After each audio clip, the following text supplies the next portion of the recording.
سؤال واحد حبي. تفضل. شنو قلت لك اخر جمله اللي قالت؟ قالت يطلع برا. لا ورب الكعبة. قالت شايف وين كنا برغي وطالع غيري وتتزوج غيري بعد. حبي شلون انا اعرف شلون تراضي الحريم. حلو. تبي راضيه؟ تكفى على ايدك. والله العظيم. اليوم ما تدش البيت الا انت مستانس. هذا الورد. الحين ردة تروح. رب الكعبة يعطيك العافية. حبيبي انت كلمتين حلوه وتدش البيت ان شاء الله. خلنا نكتب احبك انا اسف. ام منو؟ ام ناصر. ام ناصر. ها احبك انا اسف ام ناصر. جيب لي عطر. اسمع تعال صح كذي. احبك انا اسف ام ناصر صح. جيب لي عطر خرش على الورد.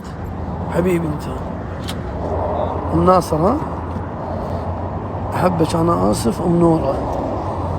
لا دشيت البيت.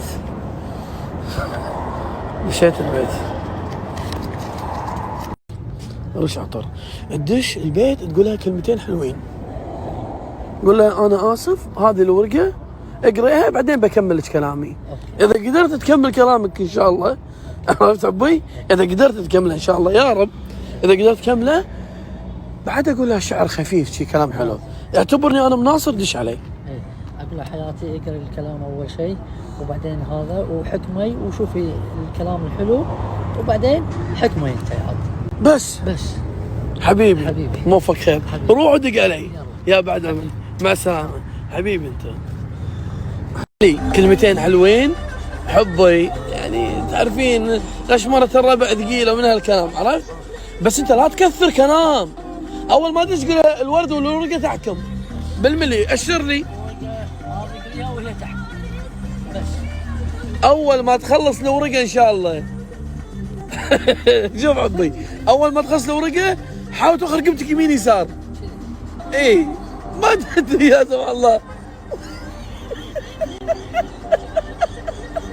لا يعني خليك يعني خفيف دم عرفت. يلا حبيبي لا تدوس راح تنطق وايد. زين شنو استفدت الحين؟ اول مره اشوف واحد يستعيل على الدوسه عشان ينطق. ليش حبي؟ تو الناس تاخذ لك الطراب.